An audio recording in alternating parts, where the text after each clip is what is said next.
Ah, salut tout le monde et bonne année, j'ai envie de dire. Bon, je fais cette petite vidéo parce qu'à un moment donné, je pense qu'il faut réfléchir hein, et arrêter de me contacter pour des conneries, quoi. Alors, je résume, j'ai fait une publication sur Facebook, je vous invite à aller la voir. J'ai vu un gars, j'ai jamais vu ça de ma vie. Le gars, il est en train de chier sur la gueule à Italkit, mais un truc de malade. Je vous invite à vraiment aller lire ce que j'ai publié, quoi. Alors le mec il a monté un 86 Italkit, tu vois. Carbu de 21 déjà, donc parce que dans la notice soi-disant on préconise ça, non mais ça c'est des conneries.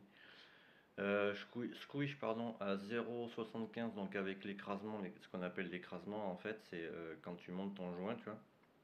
Huilé, je rappelle, recto verso. Quand tu poses ton cylindre, forcément ça fait un écrasement de joint, tu vois. L'écrasement à chaque fois il est de 0,5 sur n'importe quel cylindre. Ce que tu veux, tu vois. Donc 0,75 moins l'écrasement, ça fait 0,70. Donc là, c'est sûr que tu vas tout éclater. Carbu de 21, donc pas adapté. Donc carburation pauvre. Bougie BR10. La bougie BR10, je rappelle, c'est une bougie froide, mais pour kit 50, pour pas pour moteur qui prend pas de tour, si tu veux. Même un 50 Bidalo, on met une 105 Racing dessus, tu vois. Pour donner un exemple, BR10, c'est ce que j'ai sur ma machine, moi, tu vois. Bon, enfin bref. Donc, mauvais refroidissement, tu vois, déjà. Le gars, il a pas préparé les jupes de cylindre, tu vois, donc forcément, ben, ça tape dans le carter. Le passage de la tête de bielle, pas préparé, donc la bielle quand elle remonte, quand ton moteur il est chaud, enfin même, ça touche, donc bon, la cage à aiguille de la tête de bielle, il y a une chance sur deux qu'elle explose, tu vois. Donc ça, le gars dans sa vidéo, alors je cite, hein, je suis allé voir mon garage pour régler l'allumage MVTDD. Mon garage m'a dit de la régler à 0,40 parce que 0,40 c'était pour les courses longues. Le gars en vidéo devant je sais pas combien de personnes, il sort texto ça. Oui, mais quoi comme course longue? Parce qu'il y a 44, 45, 47. On s'en fout, c'est course longue, point barre. De 44, ce que tu veux, c'est une course longue. Donc déjà, 0,40, c'est pas pour les courses longues, c'est pour les courses origine, tu vois. Moteur origine basique, tu vois, 39,9 quoi. C'est ça la course origine, tu vois. 0,35 c'est pour les courses longues, 44, 45, 47, etc. Tu vois. Toutes les courses longues. Mais ça, c'est juste pour démarrer, tu vois. Donc, carburation trop pauvre, bougie pas adaptée, donc ça chauffe, tu vois. Parce que la bougie, elle sert à bien brûler tes gaz d'échappement et à mieux les évacuer, tu vois. Tu vois, quand tu sais comment ça marche forcément.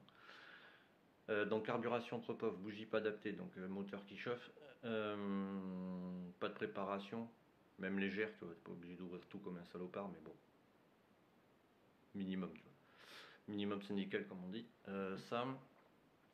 Trop d'avance, parce que quand tu mets de l'avance en fait, ben, ça appauvrit ton moteur, parce que le piston, si tu veux, quand tu mets de l'avance, le moteur, tu vois, le vilebrequin, tu vois, il tourne le sens inverse d'une montre, tu vois. Donc quand tu mets de l'avance, si tu veux, c'est ton piston, il fait l'étincelle avant qu'il arrive en haut. Donc ça crée de la chauffe, tu vois. Donc pour créer de la chauffe, tu vois, on enrichit, ça crée de la chauffe, pour réduire la chauffe, si tu veux, on enrichit la carburation, tu vois. Tu vois. Comme ça refroidit, tu vois. Parce que c'est ça qui refroidit un cylindre, c'est ta carburation. Tu vois. Pour te donner un exemple, tu vois, comme ça tu vas situer ce qu'il a fait le gars. Tu peux aller voir, moi je suis LF Racing parce que pour moi il n'y a pas mieux. S'il y a le Lyonnais Tournoi Racing, tu vois. Pour les préparations, je parle. Donc LF Racing, tu vois, juste sur un 86 top alu, tu vois, avec un carbu 34, il met un gîte cœur de 175 parce qu'il est en admission libre, tu vois. Alors je te laisse imaginer l'autre Toto et son carbu de 21, laisse tomber. Bon, enfin bref. Mais admission libre, tu vois. Bon, enfin bref. Et lui, il a mis un cornet, tu vois. Alors un cornet sur un deux temps, pour rouler tous les jours, faut surtout pas.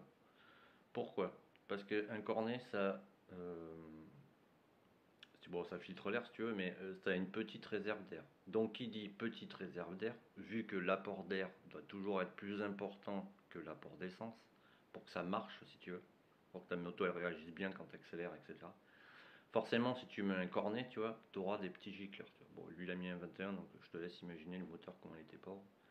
Et le gars, il a percé 4 fois de piston. Enfin, je sais pas, tu perces une fois de piston, tu te dis, putain, peut-être que j'ai fait une erreur, peut-être.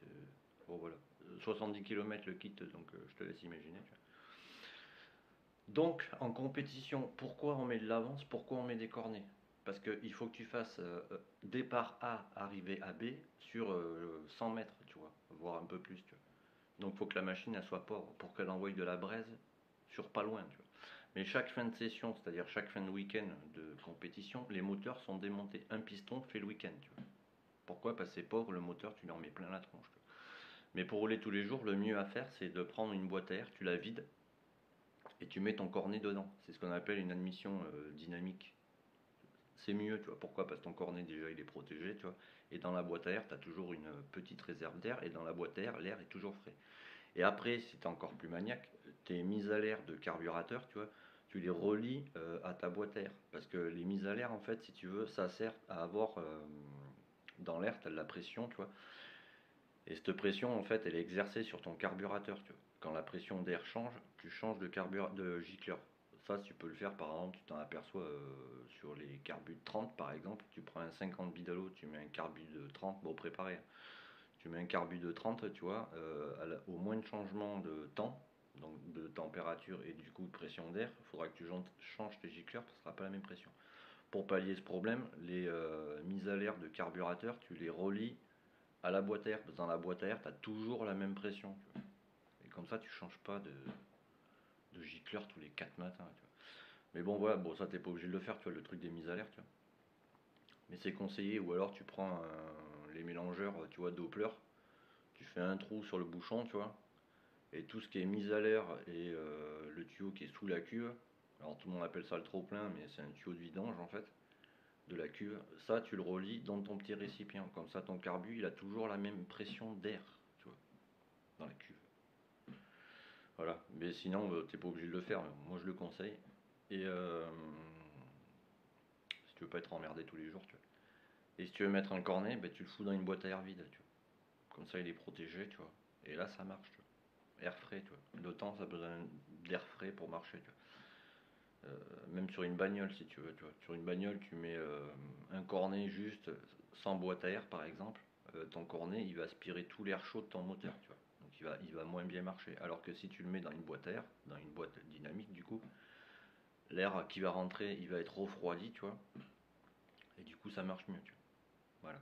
Parce qu'un moteur si ça aspire de l'air chaud ça marche pas, tu vois. Je te le dis hein, si tu le sais pas. Voilà, donc arrêtez d'accuser les magasins quand vous faites de la merde comme ça. Tous les moteurs à partir de 80, que ce soit stock, ou tout ce qui est, tu vois, jusqu'à 86 par exemple, pour rouler tous les jours, on met du 28. Exemple, parce que là vous allez le croire forcément, tu vas sur la chaîne de Tournon Racing, d'accord? Tournon Racing. Sur le 96 Bidalo qu'il a fait sur la générique, un 96 Bidalo, pour rouler tous les jours, il a mis un carbu de 28. Pourquoi? Parce que quand tu changes de temps, comme je t'explique, si tu mets pour que ça marche, tu mets un carbu de 34, mais tous les jours, dès qu'il va faire beau ou pluie, tu vas devoir changer tes gicleurs. Parce que la pression atmosphérique dans l'air n'est pas la même. Tu vois. Et les carburateurs gros sur deux temps sont très sensibles à ça. Voilà. C'est pour ça qu'en compétition, les mises à l'air, en fait, elles sont reliées à la boîte à air. Tu vois, pour que ça garde toujours la même pression d'air. Bon, après, ça c'est autre chose. Tu vois, mais voilà. Donc je pense que, voilà, j'ai tout dit, je pense. Donc arrêtez d'accuser les shops en disant ouais ils font de la merde machin, non. C'est vous qui réfléchissez pas ou qui savez pas lire quoi. On met pas un 21 sur un 86. Personne ne fait ça, tu vois. Ou tu vois, mettre un 21 sur un 70 c'est pareil, tu vois, c'est la même. Voilà. Et petite l'autre personne va se reconnaître. Un 86 fonte, c'est pas un moteur de compétition, tu vois. Un 86 fonte, c'est un dérivé fonte du moteur de compétition. Tu vois. Mais ça n'a rien à voir. En compétition, tu n'as pas de fonte. Pourquoi? Parce que c'est lourd et ben, ça marche pas comme un moteur à lui. Tu vois, ça n'a rien à voir. Donc à toutes ces personnes, ne venez pas me parler avec moi.